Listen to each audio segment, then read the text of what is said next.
Hello students, welcome back to my YouTube channel TSK Tutorials presented by Shivakumar ST.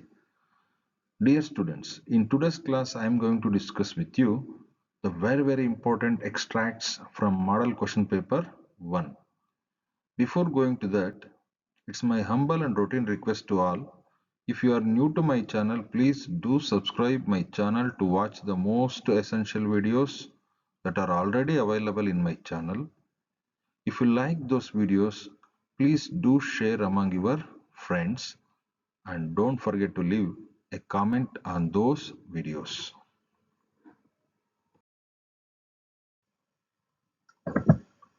Let's see the very first extract. I think it's astonishing that a stranger would jump off a train and risk his life for me. ಒಬ್ಬ ಅಪರಿಚಿತ ವ್ಯಕ್ತಿ ನನಗಾಗಿ ರೈಲಿನಿಂದ ಹಾರಿ ತನ್ನ ಪ್ರಾಣವನ್ನೇ ಪಣಕ್ಕಿಟ್ಟು ರಕ್ಷಣೆ ಮಾಡಕ್ಕೆ ಮುಂದಾಗಿದ್ದು ನಿಜಕ್ಕೂ ಆಶ್ಚರ್ಯಕರವಾದಂತ ಸಂಗತಿ ಅಂತ ಸ್ಟೇಟ್ಮೆಂಟ್ ಇದೆ. ಮೊದಲನೇ ಪ್ರಶ್ನೆ, who does I refer to? So ಇಲ್ಲಿ ಐ ಅನ್ನೋದು ಯಾರಿಗೆ ಸಂಬಂಧಪಟ್ಟಿದ್ದು? Yes, your answer is correct. I refer to Roma Talreja. Who was a stranger? ಇಲ್ಲಿ ಅಪರಿಚಿತರು ಯಾರು? Yes, Paleshwar Mishra was the stranger here.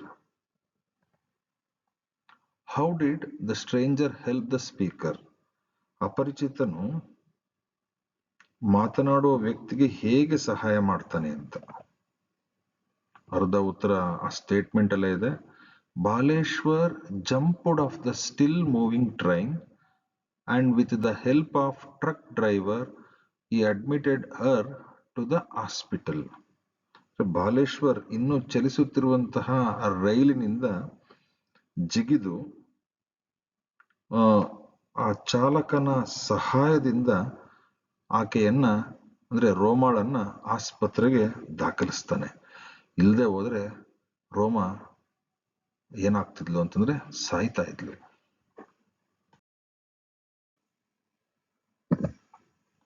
Let's move to the next extract. Why should one man have the lives of 50 in his hands? ಒಬ್ಬ ವ್ಯಕ್ತಿಯ ಕೈಯಲ್ಲಿ 50 ಜೀವಗಳು ಏಕಿರಬೇಕು ಎಂಬ ಪ್ರಶ್ನಾರೂಪದ ಈ ಒಂದು ಸಂದರ್ಭ ಡಿಸ್ಕವರಿ ಪಾಠದಿಂದ ಆಯ್ಕೆ ಮಾಡ್ಕೊಂಡಿದ್ದಾರೆ. Who is the speaker here? ಇಲ್ಲಿ ಮಾತಾಡ್ತಿರೋ ವ್ಯಕ್ತಿ ಯಾರು? ನಿಮ್ಮ ಉತ್ತರ ಸರಿ ಇದೆ. Diego is the speaker here. Who does one man refer to?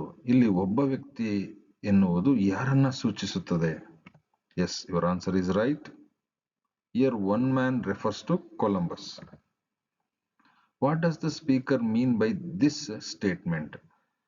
ಅಂದ್ರೆ ಮಾತನಾಡುವ ವ್ಯಕ್ತಿಯ ಈ ಒಂದು ವಾಕ್ಯದ ಅರ್ಥವೇನು ಅಂತ ಪ್ರಶ್ನೆ ಕೇಳಿದ್ದಾರೆ. Diego and other sailors were tired of the long journey. Diego ಮತ್ತೆ ಇನ್ನಿತರ ಸಹ ನಾವಿಕರು ಈ ಒಂದು ದೀರ್ಘ ಪ್ರಯಾಣದಿಂದ ಆಯಾಸಗೊಂಡಿರ್ತಾರೆ.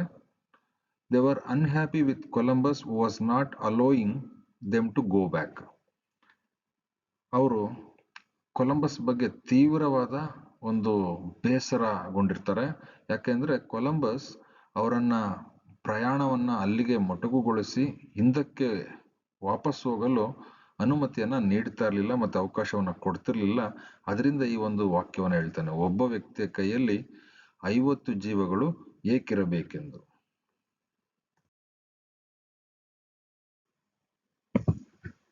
Let's move to the next extract. It is no career for a bright boy. ಒಬ್ಬ ಬುದ್ಧಿವಂತ ಹುಡುಗನಿಗೆ ಇದು ವೃತ್ತಿ ಅಲ್ಲ. ಈ ಒಂದು ಹೇಳಿಕೆಯು ಕಲರ್ಸ್ ಆಫ್ ಸೈಲೆನ್ಸ್ ಪಾಠದಿಂದ ಆಯ್ಕೆ ಮಾಡ್ಕೊಂಡಿದ್ದಾರೆ. The very first question is, who made this statement? ಈ ಹೇಳಿಕೆಯನ್ನ ಕೊಟ್ಟವರು ಯಾರು ಅಂತ ಪ್ರಶ್ನೆ ಇದೆ. ಸತೀಶ್ ಫಾದರ್, ಅವತಾರ್ ನರೈನ್. ಎರಡರಲ್ಲಿ ಯಾವ್ದು ಬರೆದ್ರು ಸಹ ನಿಮ್ಗೆ ಅಂಕಗಳು ಸಿಗುತ್ತೆ. Satish father made this statement ಅಥವಾ Avatar Narain made this statement ಅಂತ ಬರೆದ್ರು ನಿಮ್ಗೆ ಉತ್ತರ ಸರಿ ಇರುತ್ತೆ ಮತ್ತೆ ಅಂಕಗಳು ಸಿಗುತ್ತೆ. What does it refer to? ಇಲ್ಲಿ ಇಟ್ ಅನ್ನೋದು ಏನನ್ನ ಸೂಚಿಸುತ್ತದೆ? Yes, your guessing is right. It refers to drawing. ಅಂದ್ರೆ ಇಟ್ ಅನ್ನೋದು ಚಿತ್ರಕಲೆಯನ್ನ ಸೂಚಿಸುತ್ತೆ. What made the speaker think so? ಮಾತನಾಡುವ ವ್ಯಕ್ತಿ ಈ ರೀತಿ ಯೋಚಿಸಲು ಕಾರಣವೇನು?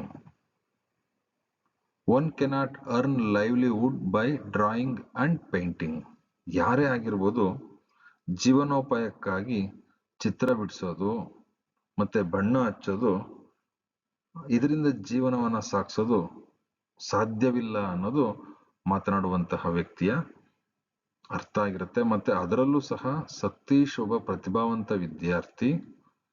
ಅವನಿಗೆ ಈ ಪೇಂಟಿಂಗು ಮತ್ತೆ ಡ್ರಾಯಿಂಗ್ ಮಾಡ್ತಾ, ಅಂದ್ರೆ ಚಿತ್ರ ಬಿಡಿಸ್ತಾ, ಪೇಂಟಿಂಗ್ ಬಣ್ಣ ಹಚ್ತಾ, ಇದರಿಂದ ತನ್ನ ಜೀವನವನ್ನು ರೂಪಿಸ್ಕೊಳ್ಳೋದು ಸಾಧ್ಯ ಇಲ್ಲ ಅಂತ ಸತೀಶ್ ಅವ್ರ ತಂದೆ ಸತೀಶ್ನ ಕುರಿತು ಈ ಮಾತನ್ನ ಹೇಳ್ತಾರೆ.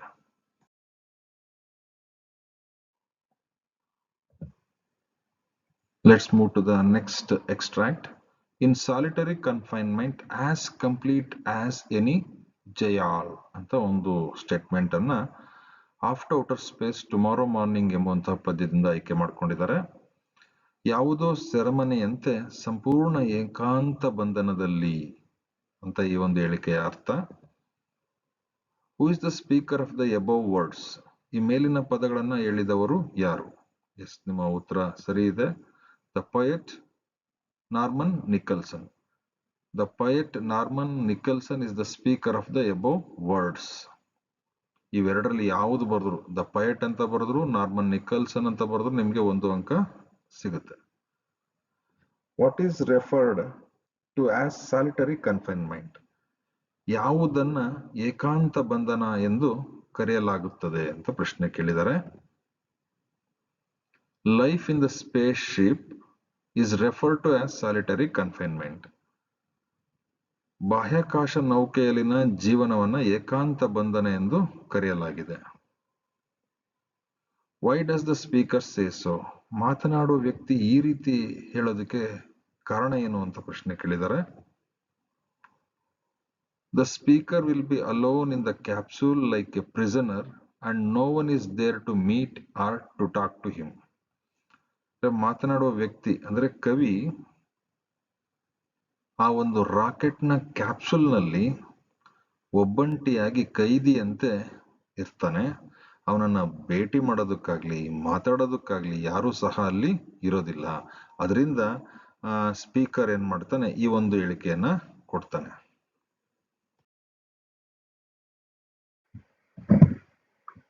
By this I wind up today's class. If you like this video, please do comment on this video and share among your friends. Thank you for watching this video.